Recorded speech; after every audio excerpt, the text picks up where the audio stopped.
Think about how you're making my brother feel by telling him to cut back on spending."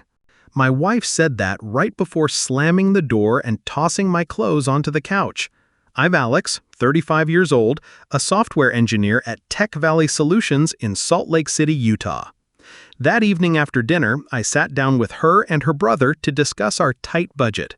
My overtime had been cut, and her part-time clinic job wasn't enough to cover the extra costs he'd brought since moving in over a year ago. I looked at him directly and said, "We need a plan. Either contribute to bills and food or find other options." He chuckled, dismissing it as family, not charging family. My wife jumped in, defending him, instantly calling my suggestion unreasonable during his rough patch. The rough patch had dragged on with excuses about job markets and low pay, while our bills doubled from constant home use and his online habits. As she stormed off, I realized this wasn't just about finances. It was her choosing him over our marriage, making me the outsider in our own home. If you've dealt with family overstepping like this, subscribe now for more eye-opening stories and hit the bell. Share your experience in the comments. How did you handle it? Let's connect. Lying on that couch, I started thinking back to how this all began. Nicole and I had been married for 5 years when her brother showed up at our door in Salt Lake City. We'd bought this wooden house in the outskirts 4 years ago, a simple 3-bedroom spot with a small yard, perfect for us. He arrived in February last year, fresh from losing his job in Vegas. Nicole explained it as a bad streak with gambling debts and promised he'd stay just a few weeks until he sorted things out. I agreed because family helps family. My own sister had stayed with me once during her divorce, and she'd pitched in right away, finding work within a month. But he was different. The first few weeks he seemed down, adjusting to the move. By month 2, I noticed the changes. Our grocery bills jumped from $200 a month to over $400. He'd stock the fridge with snacks and energy drinks, never offering to pay. Then the utilities spiked. Someone home all day, running the AC full blast and charging multiple devices. I dropped hints about job hunting, but Nicole always had reasons. "The market's tough," she said. "He's dealing with stress from the debts. Give him time." Month 3, I found my tools missing from the garage. He'd borrowed them for some project and forgot to return them. When I asked, he shrugged, saying he'd get around to it. Nicole told me not to make a big deal, he's family. By month 6, I'd had enough and sat him down man to man. I explained the house wasn't free and he needed to contribute or set a timeline to move out. He nodded, agreeing, but nothing changed. Instead, he started using my truck without asking, returning it with low gas and new scratches. Nicole defended every time. When I mentioned the truck, she said he was just borrowing like brothers do. When I pointed out the rising bills, she reminded me of his gambling losses, calling it a low point. I watched our savings dip month by month while she made excuses I'd never accept from anyone else. 8 months in, I discovered he'd used my credit card for an online bet. It was a small amount, $50, but unauthorized. I confronted him and he claimed it was a mix-up with his phone app. Nicole backed him up, saying I was overreacting to an accident. That pushed me to check our joint account more closely. Small withdrawals here and there, $100 cash for emergencies, she said. But the patterns didn't add up. She'd withdrawn $300 last month for what she called work supplies. I trusted her then, but doubt crept in. The conversations turned tense. I'd suggest he help with chores, and she'd call me petty. I'd propose he pay for his own phone bill. I'd covered it for 9 months, and she'd say he couldn't afford it yet. 10 months in, I tried a budget meeting. I printed out statements showing our expenses up 50% since his arrival. Electric alone had doubled from constant use. I laid it out calmly. We can't keep this up. He needs to chip in or plan to leave. He laughed again, saying family doesn't keep score. Nicole exploded, accusing me of being unsupportive. That's when I saw the shift, her tone sharper, her eyes avoiding mine whenever I brought it up. She treated my concerns like flaws in my character. The breaking point came 2 weeks ago. I found another charge on my card, $200 to a betting site. I showed Nicole the statement and she hesitated before saying, "It must be a mistake." But I pressed and she admitted giving him the card for emergencies. Emergencies like bets? I asked. She said he needed a win to boost his confidence. That night we argued louder than ever. I said this isn't helping him, it's enabling. She countered that I didn't understand family loyalty. Lying on the couch now, the clarity hit. I'd been the one paying his way, buying groceries without thanks, cleaning his messes. He'd lived here 14 months, turning my spare room into his gaming den with clothes everywhere and an attitude like I owed him. Nicole's words echoed, "Think about how you're making my brother feel." I'd treated him like family, giving roof, food, patience. Yet I was the villain. I closed my eyes, planning next steps. The house fell quiet, except for his TV, upstairs, my TV in my house, paid with my money. Something inside me shifted, not anger, but resolve. I'd focused on peace, being the good husband, forgetting my own limits. The next morning, Nicole dressed for work, acting normal. "You left the lights on," she said, avoiding my eyes. "I made coffee early," I replied. "About last night," she started, her face softening, probably expecting an apology. "I'm taking the day off. We need to talk." The softness vanished. What talk? The kind where we see if this marriage works for us both. She slammed her mug, spilling coffee. "Are you threatening divorce over defending my brother?" "I'm not threatening, I'm asking why. Asking an adult to contribute makes me wrong. Because you knew his situation when he moved in. You agreed to help. It's been 14 months, Nicole. He's not job hunting anymore." She cleaned the spill, turning away. "He's applied places the market's bad. When was his last interview?" Silence. "Last application?" More silence. "Nicole, he charged $200 on my card for bets last month. When I asked, he said, mistake.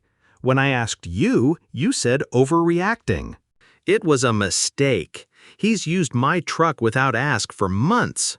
Last week I learned he borrowed $400 from your cousin Justin, never repaid.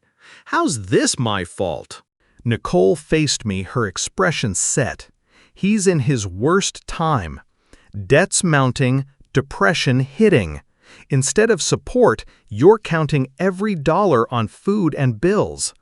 I'm not counting, I'm asking responsibility from someone capable. He's barely holding it. Nicole, he's gaming 10 hours daily betting on my card. That's not depression, that's advantage taking. Her voice cooled. So kick him out on the street? Treat him adult with timeline expectations. You want me choosing between you and him? The words hung heavy. She'd said it accusing, but it was true. The situation forced it. "Yeah, I guess I do." She grabbed her purse, heading out. "I'm working. Tonight, expect you supportive of family." The door clicked shut, her car drove off. Then his alarm upstairs snoozed repeatedly. I spent morning reviewing finances statements, cards, utilities. Expenses rose 60% since he arrived, not just extra person, but reckless use. Electric doubled, groceries from $200 to $450. Deeper dig revealed joint account activity. 3 months ago, Nicole withdrew $500 cash, said for coworker gift. I accepted, trusting her. 2 months ago, $400 car repair, cash only. Last month, $300, helping friend, vaguely. Pattern back to his arrival, small sums with excuses not triggering fights. She hadn't just let him stay. She'd given our money without telling. Betrayal sank in, not just choosing him, but lying while doing it. All our tight money talks, me extra shifts, delaying new laptop, feeling guilty for small buys, while she funded his bets. Phone rang, Nicole. Been thinking, she said. We said things not meant. Did we? Alex, this isn't ideal, but he's struggling family. Understand that. How much money given him? Silence. How much from joint account? Don't know what you mean. Looking at statements now, withdrawals over year, explanations not adding. More silence. How much? Not what you think. How much? Maybe 3,000 total? 3,000 on top food, utilities, everything? 3,000 she gave while saying, cut back. Alex, he needed real help, not just place. So you helped with our money without telling. Knew you'd say no. Damn right, we're married. Decisions together. Trying help family. Thought I was family too. Line. Quiet. Her breathing audible. Home. 6. Talk properly. Hung up. I didn't wait. Called apartments North Salt Lake. One had studio available. Another waiting list. Third showed afternoon. Drove to Valley View Apartments at 2, viewed one bedroom with simple kitchen overlooking park. Quiet, clean, mine if wanted. Take it, I said. Sure? No talk with wife? No. Signed lease, paid deposit from personal account, one I'd saved small amounts monthly since marriage for emergencies. This was emergency. By 4 back home packing essentials, clothes, tools, laptop, furniture, mine pre-marriage. Worked steady like job task. He came down 4:30 eyeing me carry box. Moving stuff? Something like that. Need help? Absurd offer. Almost laughed him volunteering labor. No thanks. He shrugged, kitchen fridge open, microwave hum. 3 trips to apartment basics over. Third trip, bought note cards office store. Wrote message, Nicole done treated intruder own home. Done, concerns dismissed, boundaries ignored. Done, lied money. Made choice now mine. Contact when ready, honest talk what happened. Alex. Left note kitchen counter against coffee maker. Walked house last time ensuring nothing forgotten. Place felt strange already, like past chapter. Loading last box, neighbor waved, but I drove off. Unloaded apartment, 1 trip. By 6:30 sat new kitchen, beer sandwich looking park. No upstairs TV. No sink, dishes not mine. No borrowing, spending, making guilty respect want. Phone buzzed texts, Nicole. Turned off unread. First time year felt home. 3 days later, Nicole at apartment door, eyes red, desperate. Alex, please talk. Here, fine. Come in? No. He's gone. Good him. You don't get packed. Yesterday disappeared, no note. Can't afford house without income. Called mortgage 30 days current or foreclosure starts. Unfortunate. No messed, should, told, money, but fix this. How much, gave real number. Voice cracked. About 4,000 total. 4,000, not 3. 4,000 our money to brother while cut expenses.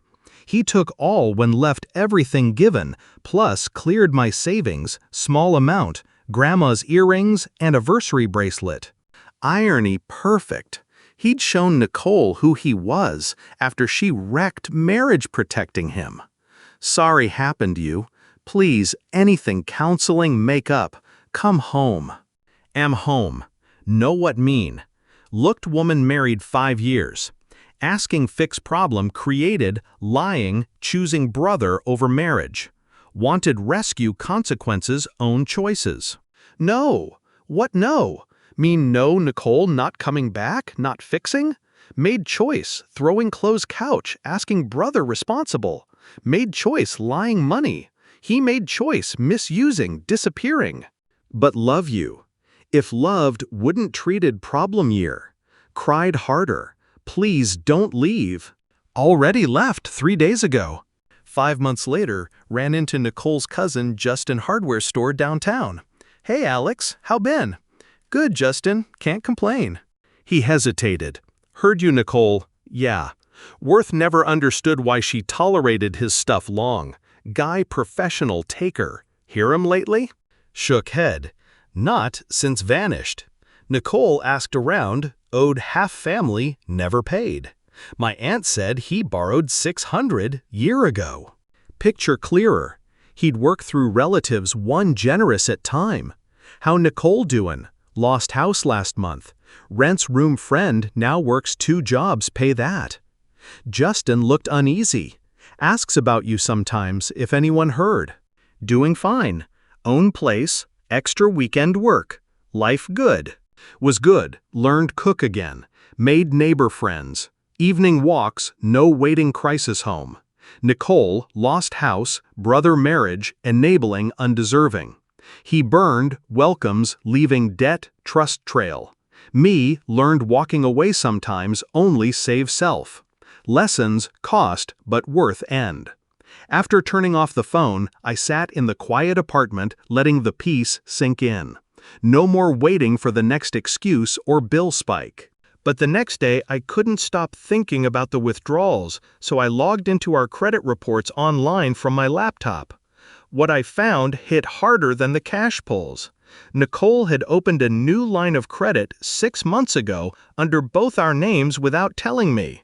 The balance was $2,500, charged mostly to cash advances and payments to a debt collector. The dates matched his gambling low points she'd mentioned. She'd used our joint credit score to bail him out, risking our financial future. I printed the report and stared at it, the betrayal deeper now. This wasn't just giving money, it was committing us to debt behind my back. I called the credit company to confirm. Yes, the account was opened with both signatures, though mine looked forged. The rep suggested fraud report, but I hung up, needing to confront her first. Nicole called at lunch. Alex, we need to work this out. I know the money issue is big, but he's family. How about the credit line you opened? Silence, longer this time. What credit line? The one in our names with $2,500 outstanding. Cash advances to debt collectors for his gambling, right? She sighed. He was in deep with lenders, threatening collection.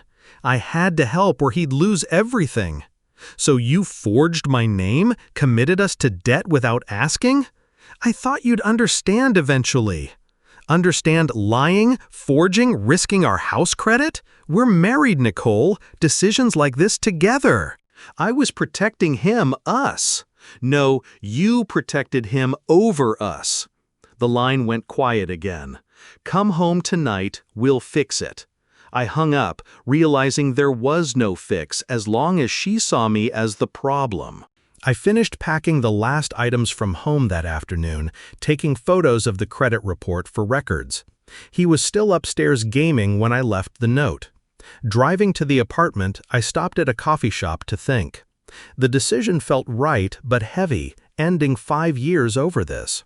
Yet staying meant more lies, more debt, more feeling like a stranger. Settling into the apartment, I organized my things, the space small but mine. No shared bills, no excuses. That night, I cooked a simple meal and slept better than in months. 3 days passed with texts and calls from Nicole I ignored. Then the knock at the door. I opened to her standing there, eyes swollen from crying, purse clutched tight. Alex, please, we have to talk. We can right here. Can I come in? No, this is fine. He's gone, Alex. Packed his bags yesterday and left no note, no explanation, just vanished. That's tough. You don't understand. I can't handle the house payments alone. The mortgage company said 30 days to catch up or they start the process for foreclosure. That's a hard spot, Nicole. I know I made mistakes with the money and the credit line, but we can work through it. Go to counseling, anything. How much did you really give him? The full amount? She looked down, voice breaking. Close to $4,000 in cash, plus the credit advances, maybe $6,000 total now with interest. $6,000 of our money to fund his gambling while you told me to cut back on my own expenses. He took what was left when he left, cleaned out the emergency cash I had hidden, and some jewelry like my mom's ring, and the watch you gave me last birthday. The twist was almost too perfect. He'd finally revealed his true colors to her after she'd sacrificed our marriage to shield him. I'm sorry that happened to you. Please, Alex, I'll do whatever it takes to make this right. Come back home. I am home now. You know what I mean, our house together. I looked at her, the woman I'd shared 5 years with, now begging me to rescue her from the mess she'd created by prioritizing her brother. No, Nicole. What do you mean, no? I mean, I'm not coming back, not fixing your choices. You chose him when you lied about the money, forged the credit, and threw my clothes out for asking responsibility. But I love you, Alex. If you loved me, you wouldn't have made me the villain for a year. She cried more pleading, don't do this, don't leave me like this. I left 3 days ago, it's done. She left after that, the door closing softly behind her. I sat down feeling a mix of relief and sadness, but no regret. The apartment felt even more like mine now. Over the next weeks, I focused on routine. Work picked up with a new project, giving me extra hours. I joined a local hiking group, meeting neighbors who shared stories of their own family strains. One evening, Eric, my coworker, asked about the move over beers. Told him the short version. Brother-in-law overstayed, lied about money, wife chose sides. He nodded, saying he'd been through similar with an ex's family. Set boundaries early, he advised, or it drains you. A month in, I got a letter from the credit company confirming the account closure after I reported the fraud. My score took a hit, but I started rebuilding with separate finances. Nicole's calls stopped after 2 weeks, replaced by emails I deleted on read. 2 months later, Justin, her cousin, texted asking to meet. We grabbed coffee at a shop near work. Alex, good to see you. You too, Justin. He cut to it. Nicole's struggling bad. Lost the house last week. Foreclosure hit fast with the missed payments and debt. She's crashing at a friend's couch, working double shifts at the clinic and a retail spot nights. That's rough. She asks about you, wonders if you'll talk. I shook my head. Not ready, maybe never. Understandable after what happened. Heard more about him? Justin leaned in. Turns out he owed money all over. Borrowed from aunts, uncles, even me, $500 last year, never paid. Nicole tried tracking him, but he's off-grid, probably in another state, chasing bets. The web widened. He'd exploited the whole family, not just us. I paid the bill, and we parted. Driving home, I felt validated but sad for her. She'd enabled it all, thinking it was love.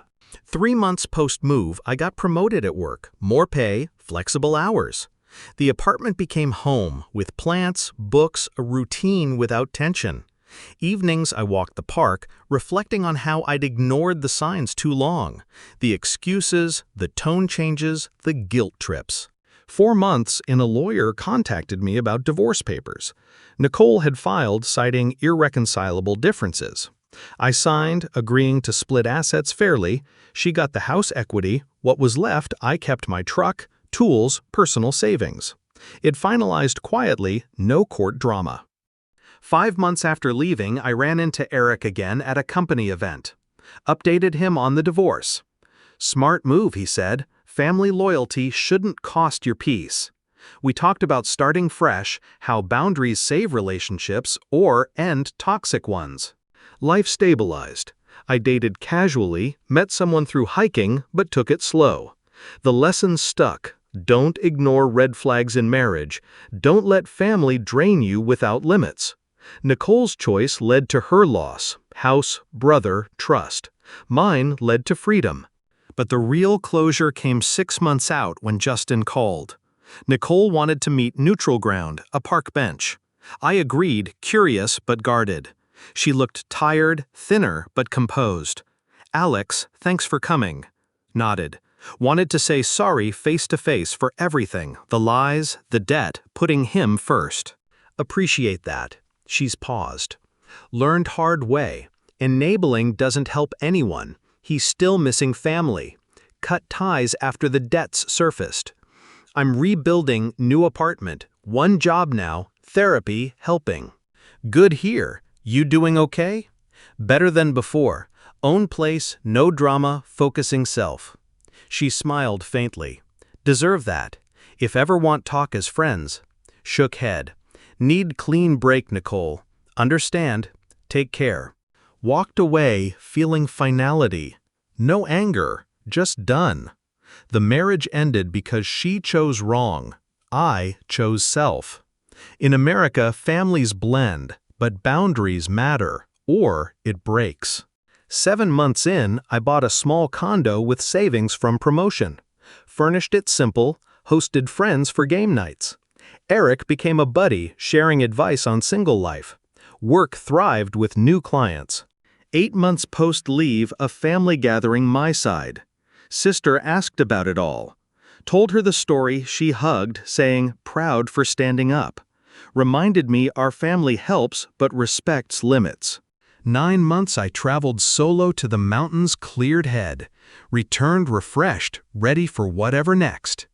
10 months, the divorce official, no contact since park meet. Heard through grapevine, she dated, but focused healing. 11 months, I met someone new at work event, genuine, no drama.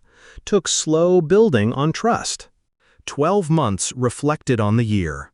From couch to condo, from drained to empowered. The cost high, but freedom priceless.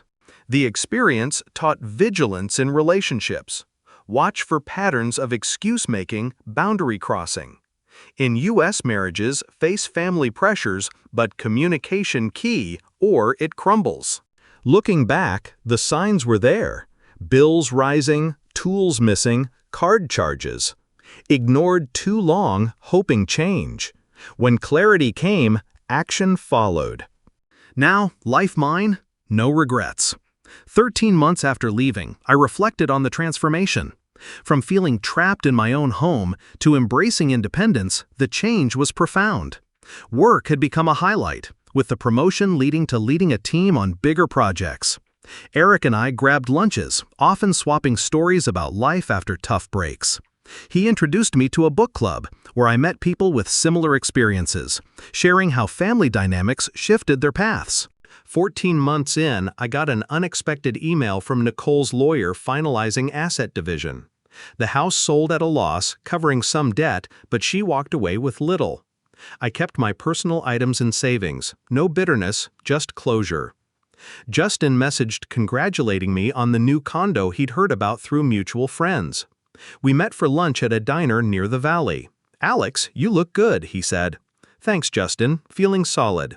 He updated without prompting. Nicole's in a small apartment now, 1 bedroom downtown. Works the clinic days and evenings at a cafe to make rent. Therapy helping her see patterns, enabling him cost everything. That's progress. She mentions you, sometimes hopes you're happy. I am. No plans to reach out? Shook head. Clean break best for both. He nodded. Families distanced from him too after owing thousands, he vanished, likely to another city, repeating the cycle. The confirmation sealed it. He drained relatives one by one, Nicole hardest hit. I paid the check, we hugged goodbye. Driving back, I felt no urge to contact her.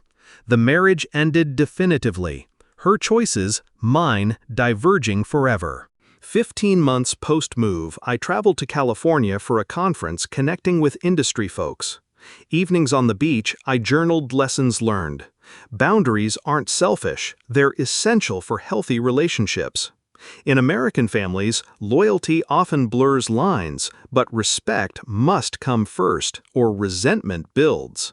16 months I started dating the woman from the work event. We took it steady, sharing hikes and dinners, no rush. She had her own story of setting limits with siblings, making us connect deeper. 17 months Eric hosted a barbecue where I brought her.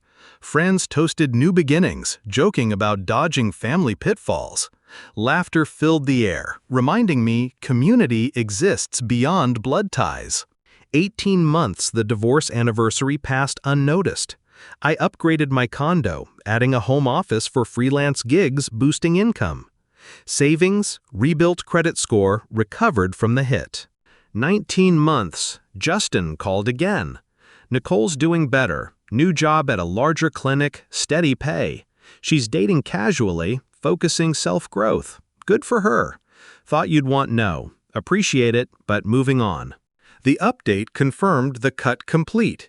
No lingering ties, no shared paths. Her life rebuilt on her terms, mine on mine. 20 months I volunteered at a local financial literacy workshop, sharing anonymized tips on spotting enabling in relationships. Attendees nodded, relating to hidden debts and boundary issues common in U.S. households where family support turns burdensome. 21 months, my girlfriend moved in the condo feeling like a natural step. We set ground rules early, open talks about money, family, no secrets. It worked, strengthening us. 22 months a family reunion my side. Sister pulled me aside, proud of how I handled it. You taught us all about self-respect, she said. Hugged her, grateful for the support network that didn't demand sacrifice. 23 months' work sent me to a seminar on work-life balance. Sessions echoed my journey prioritizing mental health over toxic ties. Networked with others who'd walked away from similar situations, finding solidarity.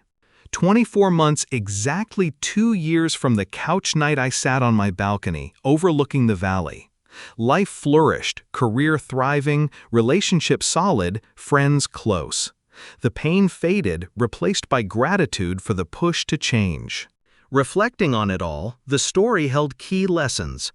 Family bonds are precious, but not at the expense of your well-being. Enabling often masks deeper issues hurting everyone involved. In marriages, trust and equality form the foundation. Breach them and cracks widen irreparably.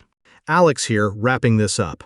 From my experience, learn to spot the signs: early rising bills, dismissed concerns, shifting priorities. Set boundaries firmly, communicate openly, or risk losing yourself. It's okay to choose your peace over obligation. This tale shows consequences of ignoring, that lost homes, broken trusts, shattered relationships. But it also highlights recoveries possible through self-reliance and growth. Value your worth, don't let anyone diminish it under the guise of family. Thanks for listening to my story. If it resonated, subscribe for more real-life insights, and drop a comment with your thoughts or similar experiences. Hit that like button too, your support means a lot. Until next time, take care and protect your boundaries.